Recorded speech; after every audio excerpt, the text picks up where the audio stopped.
गाड़ियों की आवाज के बीच रात का घना अंधेरा और क्लब की चमकती हुई लाइट्स एक शानदार नजारा दिखा रही थी। टीना अपनी ही बैचलर पार्टी से निकल रही थी। ये बैचलर पार्टी उसने अपनी दोस्तों को अचानक से इसीलिए दी थी क्योंकि ये उसकी बैचलर जिंदगी की आखिरी रात थी, क्योंकि कल वो शादी करने जा रही थी।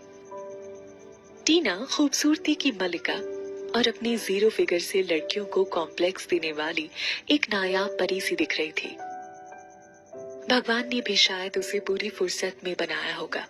मॉडलिंग की फील्ड में भी उसके लुक्स बाकी मॉडल्स को नीचा दिखाते थे। शादी की खुशी और दोस्तों की संगति में आज टीना ने कुछ ज्यादा ही ड्रिंक कर ली थी और वो नशे के कारण लड़खड़ा रही थी। अच्छा था कि प्रणय ही उसे लेकर निकला था और उसका होने वाला पति होने के नाते टीना को अपार्टमेंट में ले जाकर बेड पर लिटाने में उसे ज्यादा प्रॉब्लम नहीं हुई थी।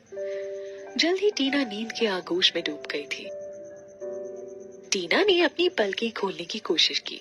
उसकी भारी हो रही पलकों को खोलने की कोशिश करते हुए उसने आसपास के माहौल को समझने की कोशिश की। आंखें खोलने के बाद तो जैसे उसे कुछ समझ ही नहीं आ रहा था, लेकिन उस मध्यम रोशनी में अपनी आधी खुली पलकों से देखने के बाद उसे समझ आया कि वो प्रणय के अपार्टमेंट में है। उसको सब याद आने लगा। उसका दोस्तों के साथ कुछ ज्यादा ही ड्रिंक कर लेना और प्रणय का उसे लड़खड़ाती हालत में यहाँ लेकर आना, सब कुछ। क्या इसलिए प्रणय उसे अपने अपार्टमेंट में लेकर आया था? शरारत भरी मुस्कान के साथ सोचते हुए टीना ने कमरे में उस आवाज के सोर्स को ढूंढने के लिए नजरें दौड़ाई जिनके कारण उसकी नींद खुली थी। मध्यम लाइट के नीचे उसे एक लड़का और लड़की पैशन के साथ किस करते हुए दिखे। ये देखकर मानो जैसे टीना पर बिजली ही गिर गई। उन दोनों को इस तरह देखते ही उसे शौक से मानो लकवा ही मार गया। टीना उन दोनों को शौक से देख रही थी जब वो दोनों एक दूसरे में खोकर पैशन के साथ किस कर रहे थे। प्रणय के हाथ यूसुफा की कमर पर यूं लिपटे थे मानो वो उसे छोड़ेगा ही नहीं। प्रणय, हाँ वो ही प्रणय था जो कल उससे शादी करने वाला था। और यूसुफा, वो कोई और नहीं बल्कि उसकी वो कलीग थी जिसके लिए उसने बहुत कुछ किया था। ये सब देखकर उसका दिल मानो धड़कना ही भूल गया था। क्या ये सच में प्रणय है? टीना को कमरा घूमता हुआ सा लग रहा था। बस भी करो, टीना जाग जाएगी, प्रणय यूसुफा से बोला। यूसुफा ने उसे और टाइट हग करते हुए कहा, वो कल से तुम्हारी वाइफ बनेगी और आज से ही तुम उससे डर रहे हो? प्रणय उसको रेसिस्ट नहीं कर पा रहा था। वो उसके करीब आता हुआ बोला, डार्लिंग हम दूसरे कमरे में चलते हैं, टीना जाग गई तो इशू हो जाएगा। उसकी मधोशी बढ़ती ही जा रही थी। वो दोनों एक दूसरे में खोते हुए वहां से चले गए और बेड पर लेटी टीना उन दोनों को एक दूसरे में खोया हुआ देख नहीं पाई और उसने अपनी आंखें बंद कर ली। भले ही टीना की आंखें बंद थी लेकिन उसके कान खुले हुए थे और उन दोनों की तेज सांसों से लेकर वो उनकी हर बात सुन पा रही थी। जब यूसुफा की आवाज उसके कानों से टकराई, नहीं प्रणय, मैं ये नहीं करना चाहती हूँ उसके सामने। उन दोनों के होठों के मिलने से आ रही आवाज वो सहन नहीं कर पाई और उसने आंखें खोलकर देखने का साहस किया तो पाया यूसुफा प्रणय के कपड़ों को उसके शरीर से दूर कर रही थी। ये उसकी सहन शक्ति के बाहर था। ये सब देखकर उसको पता ही नहीं चला कि कब उसकी आंखें झलक पड़ी। प्रणय, जो कि कल सुबह उससे शादी करने वाला था, वो उसके साथ इतना बड़ा धोखा कैसे कर सकता था? और यूसुफा, कैसे यूसुफा उसके सामने ही प्रणय के साथ हम बिस्तर होना चाहती थी? वो उसके साथ ऐसा कैसे कर सकती थी? टीना ने तो कभी उसका कुछ बुरा नहीं किया, उल्टा उसकी हेल्प ही की थी। और प्रणय, उसे तो टीना ने टूट कर चाहा था। उसके लिए उसने सब कुछ पीछे छोड़ दिया था। क्या सिर्फ इसी धोखे के लिए? उसका दिल एकदम टूट सा गया था।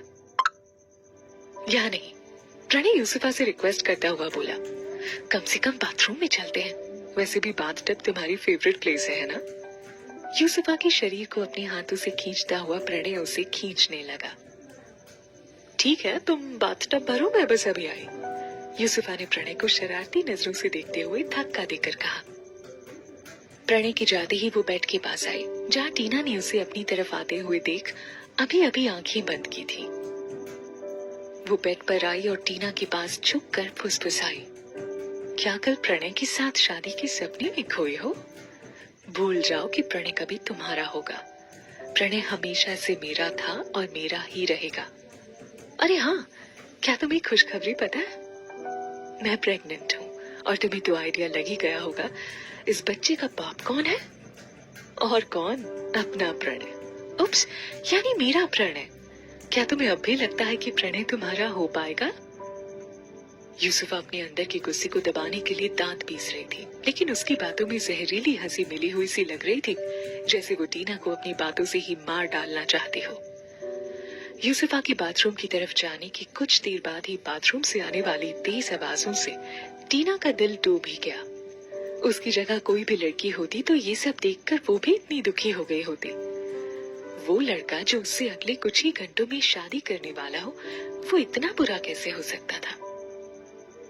आखिर कैसे वो टीना की हर कोशिश को बेकार कर सकता था? उसके उन सारे सपनों का क्या होगा जिनमें वो शादी के बाद प्रणय का जीवन संभाल रही थी? उन दोनों के बच्चे हो रहे थे और जीवन में खुशी के पल आ रहे थे, लेकिन अब तो वो सब एक चुटकी में धूल में मिल गए थे। एक रात में ही उसका सब कुछ उसके पास से चला गया था। 3 साल पहले वो इंडस्ट्री की टॉप मॉडल थी, लेकिन उसने अपनी कॉन्ट्रैक्ट्स, अपना प्लेस सब यूसुफा को दे डाला, वो भी प्रणय के एक बार कहने पर ही। आज वही यूसुफा उससे प्रणय को भी छीन चुकी थी। पर प्रणय, वो उसके साथ इतना बड़ा धोखा कैसे कर सकता था? टीना को कुछ समझ ही नहीं आ रहा था। उसकी 2 सबसे बड़ी गलतियां जिन्होंने उसे इस सिचुएशन में पहुंचाया था, वो थी सबको अपनी तरह अच्छा समझना, और उससे भी बड़ी गलती थी आंख मूंद कर प्रणय पर विश्वास करना। लेकिन अब नहीं, अब वो स्वयं को ऐसे हर्ट नहीं होने देगी। लेकिन वो अब कर भी क्या सकती थी? नहीं, ये सच नहीं हो सकता, टीना ने अपने आप से कहा। ये सब सपना है। जब नींद खुलेगी तो ये सब उसके दिमाग से गायब हो चुका होगा। ये सोचते सोचते उसकी आंख लग गई। सुबह जब उसकी नींद खुली तो उसे सब कुछ याद आ गया, लेकिन प्रणय के लिए उसका प्यार उसे ये बात मानने नहीं दे सकता था। उसने सोचा कि उसने बहुत ज्यादा नशे में होने के कारण ही उल्टा सपना देखा है, लेकिन यूसुफा का चैलेंजिंग चेहरा बार बार उसके सामने आ रहा था और उसके कहे वो शब्द टीना के मन में घूम रहे थे। क्या तुम्हें अब भी लगता है प्रणय तुम्हारा हो पाएगा? टीना बाथरूम से नहाकर निकली, तभी दूसरी कमरे से प्रणय आता हुआ दिखा। टीना ने सिल्क की शानदार साड़ी पहन रखी थी, जिसमें वो एकदम देवी जैसी लग रही थी। उसे देखते हुए प्रणय के चेहरे के रंग आते जाते से लगे और एक गिल्ट भरी मुस्कान उसके चेहरे पर छाई हुई थी। ऐसा लग रहा था जैसे कल रात कुछ हुआ ही ना हो। तुम बहुत प्यारी लग रही हो। अब तो मुझसे इंतजार ही नहीं हो रहा है टीना, प्रणय उसको देखते हुए बोला। यूसुफा कुछ तो करेगी, लेकिन क्या? ये समझने का प्रयास करती टीना जल्दी ही तैयार हुई और प्रणय के साथ रजिस्ट्रेशन ऑफिस के लिए निकल पड़ी। लेकिन तभी प्रणय का फोन बजा और स्क्रीन पर यूसुफा का नाम फ्लैश हुआ। प्रणय ने तुरंत कॉल रिसीव की, तभी उसे दूसरी तरफ से आवाज सुनाई दी। प्रणय, मैं बाथरूम से फिसल गई हूँ और बहुत दर्द हो रहा है, मैं हिल भी नहीं पा रही हूँ, प्लीज जल्दी आ जाओ। ये सुनकर प्रणय परेशान हो उठा। उसने टीना को रजिस्ट्रेशन ऑफिस पहुंचने को कहा और खुद यूसुफा के अपार्टमेंट के लिए निकल गया। टीना, जो ये मानकर खुश थी कि कुछ ही समय में वो शादी करने जा रही है, लेकिन उसके लिए ये शौक बहुत ही डिफिकल्ट था। क्या हुआ? उसने कुछ देर में कॉल करके प्रणय से पूछा। कितनी देर में आ रहे हो तुम? यूसुफा के पैर में चोट लग गई है, मैं उसे हॉस्पिटल लेकर जा रहा हूँ। प्रणय परेशानी भरी आवाज में बोला। अभी सिचुएशन सही नहीं है, आई थिंक हमें शादी किसी और दिन करनी होगी। टीना आश्चर्य में पड़ गई। किसी और के लिए वो अपनी शादी तक छोड़ रहा है? मतलब यही है कि प्रणय के लिए उसकी अहमियत यूसुफा से कम है। टीना फोन करने से पहले 2 घंटे इंतजार कर चुकी थी। किसी और दिन? उसका कोई चांस ही नहीं, टीना ने झुंझलाते हुए खुद से कहा। वो बहुत उदास हो गई थी, उसे बहुत दुख हो रहा था। वो जैसे ही घर जाने के लिए निकलने को हुई कि तभी उसकी नजर एक हैंडसम लड़के पर पड़ी। उस लंबे और हैंडसम लड़की ने नीले रंग का शर्ट और ब्लैक पैंट पहन रखी थी, जिसमें उसका शानदार व्यक्तित्व और खिलकर नजर आ रहा था। वो किसी हीरो से कम नहीं लग रहा था। अचानक टीना शॉक में पड़ गई, क्योंकि वो शख्स कोई और नहीं, रणविजय रावत था, RR एंटरटेनमेंट का CEO। टीना जब फेमस थी तब एक बार उससे किसी अवार्ड फंक्शन में मिली थी। इस इंडस्ट्री में ऐसा कोई नहीं था जो इस इंडस्ट्री के किंग को ना जानता हो। वो यहाँ क्यों आया होगा? अभी टीना के मन में ये चल ही रहा था कि तभी रणविजय का असिस्टेंट उसके पास आया और उसकी आवाज टीना को सुनाई देने लगी। सर, रूही फोन नहीं उठा रही है और ना ही वो अभी तक यहाँ आई है। रणविजय के चेहरे पर कुछ परेशानी सी दिखाई देने लगी, लेकिन उसकी आवाज में एटीट्यूड साफ झलक रहा था। उसे कांटेक्ट करो और कहो कि अगर वो 10 मिनट में यहाँ नहीं आए तो उसे आने की कोई जरूरत नहीं है। असिस्टेंट हिचकिचाया, फिर उसने रणविजय को कहा, सर एक्चुअली उसने मैसेज किया है कि वो जिस लड़के से प्यार करती है वो उसके साथ जा रही है और वो आपसे शादी नहीं करना चाहती। रणविजय ये सब सुनकर बोला, हाँ कोई बात नहीं, इट्स हर लॉस।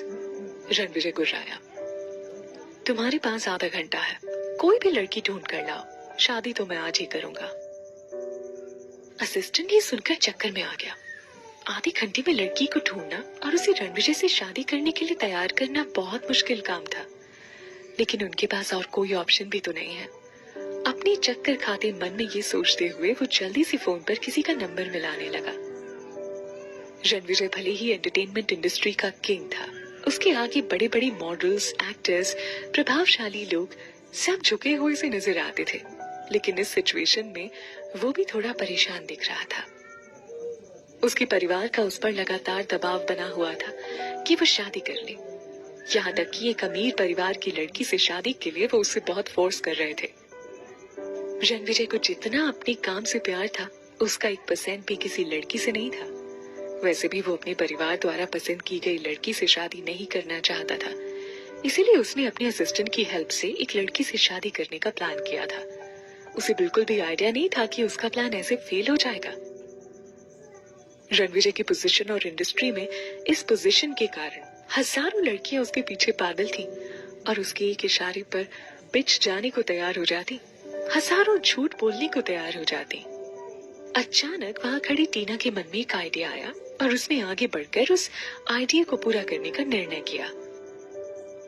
वो अचानक रणविजय के सामने पहुंची और बोली, हेलो रणविजय जी, आप जिस लड़की से शादी करने आए हैं वो यहाँ नहीं आई, और मैं जिस लड़की से शादी करने वाली थी वो भी यहाँ नहीं आया है। हम दोनों की सिचुएशन सेम ही है, फिर क्यों ना हम दोनों आपस में शादी कर लें?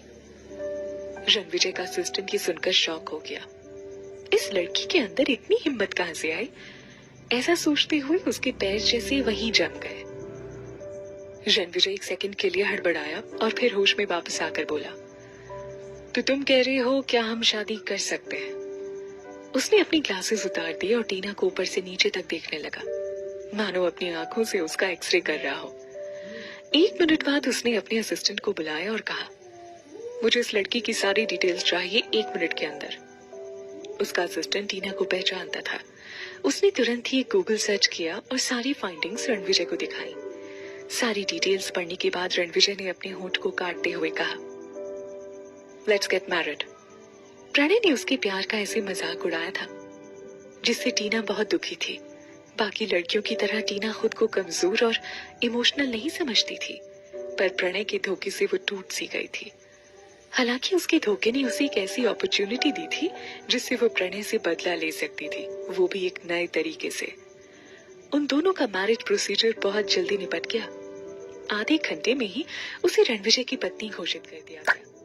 अगले 20 मिनट में उनके हाथ में उनका मैरिज सर्टिफिकेट था। अब टीना ऑफिशियली टीना रणविजय रावत बन चुकी थी। क्या मैं अकेले में आपसे बात कर सकती हूँ? सब निपट जाने के बाद टीना रणविजय से बोली, हम कार में पहुंचने के बाद करें तो अच्छा होगा। अपनी ग्लासेस आंखों पर चढ़ाता हुआ रणविजय बोला और मैरिज रजिस्ट्रार के ऑफिस से बाहर निकल गया। टीना जल्दी जल्दी उसके पीछे गई और बाहर खड़ी शानदार रोल्स रॉयस में बैठ गई। इससे पहले कि वो कुछ कहती, रणविजय उसकी ओर घूमा और बोला, थैंक यू फॉर मैरिंग मी। गहरी सांस छोड़ते हुए उसने कहना जारी रखा, इसके बदले तुम्हें जो भी चाहिए वो तुम बता सकती हो सकता है मैं वो तुरंत ही अरेंज करवा दूं। मुझे कुछ भी नहीं चाहिए, टीना हिचकिचाते हुए बोली। बस मेरी 2 शर्तें हैं और मुझे लगता है आप उनमें मेरा साथ देंगे। रणविजय कुछ शांति के साथ कार में आराम से बैठते हुए बोला, बेहिचक कहो क्या शर्तें हैं। पहली शर्त तो ये है कि जब तक ऐसी सिचुएशन ना आ जाए कि आपको बताना ही पड़े, तब तक प्लीज आप हमारी शादी को पब्लिक नहीं करेंगे। टीना होठ चबाती हुई सी बोली। और दूसरी बात यह है कि आप मेरे पर्सनल मैटर में दखल नहीं देंगे। चिंता मत करिए रणविजय जी। रणविजय को परेशान होता देख टीना बोली, आप आज से मेरे पति हैं और आप मेरे साथ रहें या नहीं, लेकिन मैं ऐसा कोई काम नहीं करूंगी जिससे हमारे रिश्ते में कोई प्रॉब्लम आए, चाहे वो किसी और आदमी के पास जाने की बात ही क्यों ना हो। रणविजय उसकी बात सुनकर मुस्कुराया और कार का एसी ऑन करता हुआ बोला, तुम्हारे पास 6 महीने का वक्त है, तब तक तुम अपने सारे पर्सनल मैटर निपटा सकते हो। मैं तुम्हें तंग नहीं करूंगा। उसके बाद हम इस शादी का अनाउंसमेंट सबके सामने करेंगे और एक ग्रैंड मैनर में रीति रिवाजों के साथ शादी करेंगे। थैंक्स, टीना खुश होते हुए बोली। टीना भी यही चाहती थी, लेकिन क्योंकि अब हम शादीशुदा हैं, हम अकेले नहीं रहेंगे। तुम बिना इन्फॉर्म किए कहीं भी नहीं जाओगी और तुम्हारे पास 3 दिन है, तब तक तुम्हें जो भी साथ लेकर आना है ले आओ, रणविजय ने टीना से कहा। हालांकि वो दोनों शादीशुदा थे, फिर भी रणविजय की ऐसी बात टीना को जस्टिफाइड लगी और उसने बिना वक्त गवाए कहा, ओके। जब दोनों ने एक दूसरे की शर्तें स्वीकार कर ली तो टीना कार से उतरी और एक तरफ बढ़ गई। कार में फैले सन्नाटे को तोड़ते हुए ड्राइवर सीट पर बैठे रणविजय के असिस्टेंट ने कहा, अब आप क्या करना चाहेंगे सर? अब आप ऑफिस जाएंगे या आप अपने बंगले पर चलकर अपने परिवार को इस शादी के बारे में बताना चाहेंगे? तुम इस टीना का पीछा करो और इसकी हर एक मूवमेंट की खबर मुझ तक पहुंचाते रहो।